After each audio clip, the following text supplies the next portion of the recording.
Mesin V, sebuah konfigurasi mesin yang sangat ikonik untuk sebuah mesin pembakaran dalam yang sangat jarang digunakan, terutama di tanah air kita tercinta Indonesia. Mereka biasanya terdiri dari paling sedikitnya 2 baris silinder atau silinder bank dengan jumlah yang sama. Dan tentunya ada juga yang hadir dengan silinder ganjil seperti V3, V5 seperti mesin dari Honda, yang nanti kita bahas juga kalau banyak yang tertarik. Yang dimana kedua baris yang terdapat pada mesin V ini terhubung melalui sebuah crankshaft atau crook as dengan sudut kemiringan kedua silindernya yang bervariasi, mulai dari 60 sampai 90 derajat. Dan itulah mengapa mesin-mesin seperti ini disebut mesin V. Bukan lain karena bentuknya yang memang terlihat seperti huruf V jika dilihat dari depan. Jenis-jenis mesin V. Tentunya sebagai pengetahuan umum, mesin-mesin V juga punya banyak sekali konfigurasi berdasarkan jumlah silindernya. Mulai dari V2 atau yang juga biasa disebut dengan V-twin, ada V3, V4, V5, V6, V8, V10, V12, V14, V16, V18, V20 hingga V24. Dan dari semua itu, yang paling banyak digunakan adalah V6, V8, dan juga V12. Inilah yang paling banyak digunakan dalam sejarah, terutama untuk mobil. Sedangkan untuk motor mayoritas pakainya V2, beberapa bahkan ada juga yang pakai V4, V5 dan juga V8 tapi jarang. Mesin inline versus mesin V. Secara dasar konstruksi mesin inline hadir dengan konstruksi dan desain yang jauh lebih simpel dibandingkan dengan mesin V, yang dimana hadir dengan satu baris silinder yang berisi seluruh jumlah silindernya. Keunggulan ini membuatnya dapat diproduksi dengan murah dan cocok untuk kendaraan dengan budget produksi yang tidak terlalu tinggi. Namun, mesin segaris jauh lebih berat dan membutuhkan ruangan yang lebih besar karena mesin segaris biasanya itu memiliki ukuran yang panjang. Dan oleh karena itu, hadirlah sebuah konfigurasi mesin V untuk menjawab keluh kesah para engineer, yang dianggap bisa sangat mengurangi bobot, tinggi mesin, dan juga lebar sebuah mesin. Apalagi jika dibandingkan dengan mesin segaris dengan jumlah silinder yang sama, contohnya mesin V8. Kebayang nggak kalau misalkan ada inline 8? Pasti bakalan panjang banget. Dan tentunya mesin V dengan jumlah silinder yang sama dapat mengurangi ketinggian mesin tersebut, jadi kap mesin bisa lebih rendah.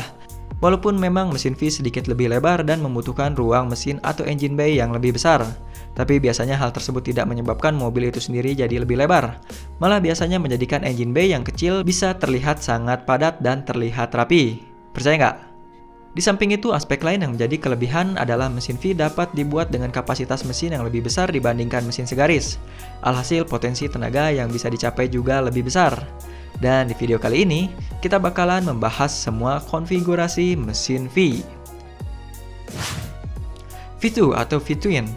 Dari namanya aja kita bisa tahu kalau V2 memiliki 2 piston dalam 2 silinder yang terpisah satu sama lain. Mesin V2 ini banyak digunakan di roda 2, baik yang dipasang secara longitudinal maupun secara transverse, yang dimana istilah-istilah tersebut biasanya digunakan untuk mendeskripsikan orientasi crankshaft atau crook as terhadap sasis kendaraan. Nah, untuk mesin V2 sendiri pertama kali diciptakan oleh Gottlieb Daimler pada tahun 1889. Mesin tersebut digunakan untuk Stahlradswagen, yang merupakan salah satu leluhur mobil saat ini yang hadir dengan roda baja nan kurus seperti beca. Selain itu, mesin V2 juga digunakan sebagai mesin industri dan beberapa mobil-mobil kecil. Contohnya seperti mobil roda 3 Morgan juga memakai V2 pada tahun 2018.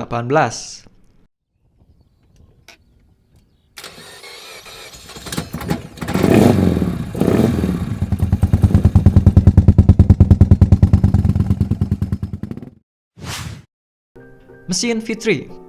Mesin V3 terdiri dari 2 silinder di baris pertama dan juga 1 silinder di baris lainnya.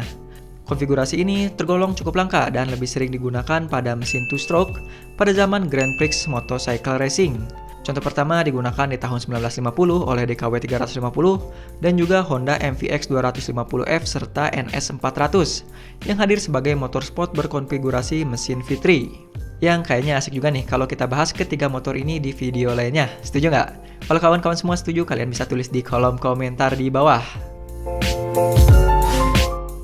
V4.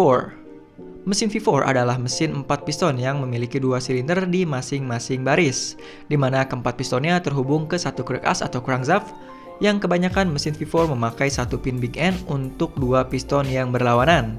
Dan untuk durabilitas serta kestabilan mesin, crook as atau crankshaft mesin V4 biasanya ditopang oleh 3 bearing utama. Well, dibandingkan dengan mesin 4 silinder segaris, mesin V4 jauh lebih pendek. Dan di samping itu, walau derajat yang berbeda dapat digunakan, jika sebuah mesin V4 memakai 90 derajat dan satu pin big end untuk 2 piston, maka ia akan mendapatkan primary balance yang sempurna yang akan mengurangi getaran. Sedangkan untuk kekurangan dari mesin V4 adalah mereka sedikit lebih lebar dari mesin 4 silinder segaris. Adanya 2 baris silinder juga menambahkan komponen yang akan meningkatkan harga dan kompleksitasnya. Selain itu, dalam MotoGP, mesin V4 juga terkenal akan efisiensinya dan merupakan pilihan yang bagus untuk menghasilkan performa top speed yang tinggi. Dan tentunya untuk kekurangan, masalah mesin V4 sama seperti mesin V lainnya. Mereka sangatlah kompleks, yang dimana membutuhkan 2 silinder head, 2 header knalpot, dan juga 2 kalinya noken as atau cam profile, yang artinya mesin V4 membutuhkan banyak biaya untuk dikembangkan dan diproduksi. Itulah mengapa mesin V4 jarang digunakan di mobil. Dan untuk contoh, mobil yang menggunakan konfigurasi mesin V4 adalah mobil dari Ford dan juga Lancia, yang mereka sematkan di mobil-mobil F1 mereka. Dan untuk mobil produksi massal pertama yang memakai mesin V4 adalah Lancia Lambda pada tahun 1922, dan juga dilanjutkan oleh Saab, seperti Saab 95, Saab 96, dan juga Saab Sonnet, yang semuanya berpenggerak roda depan.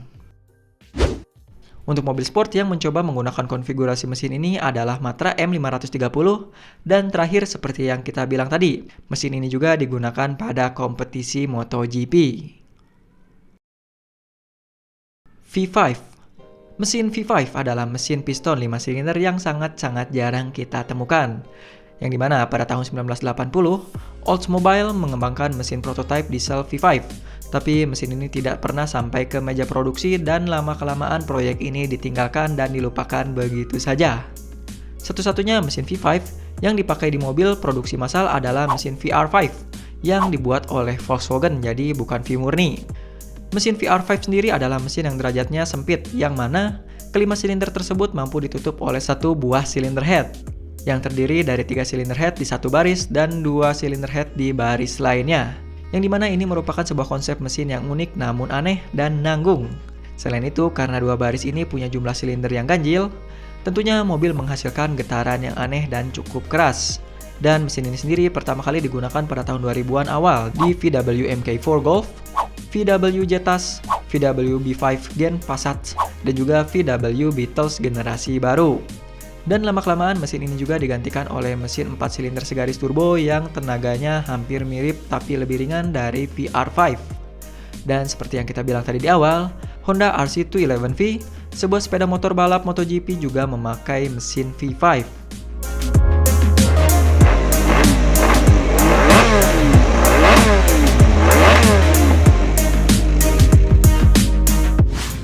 Dan itu dia informasi yang bisa kita berikan untuk video kali ini. Biar durasi nggak kepanjangan, kita bakalan sambung lagi ke part kedua. Karena masih banyak juga list-list yang belum kita bahas. Masih ada sampai V24, yang pastinya gokil abis. By the way, terima kasih untuk teman-teman yang udah meramaikan video kita kali ini. Jangan ragu untuk bertanya dan juga berdiskusi. Saya Muhammad Karir undur diri dan sampai jumpa lagi.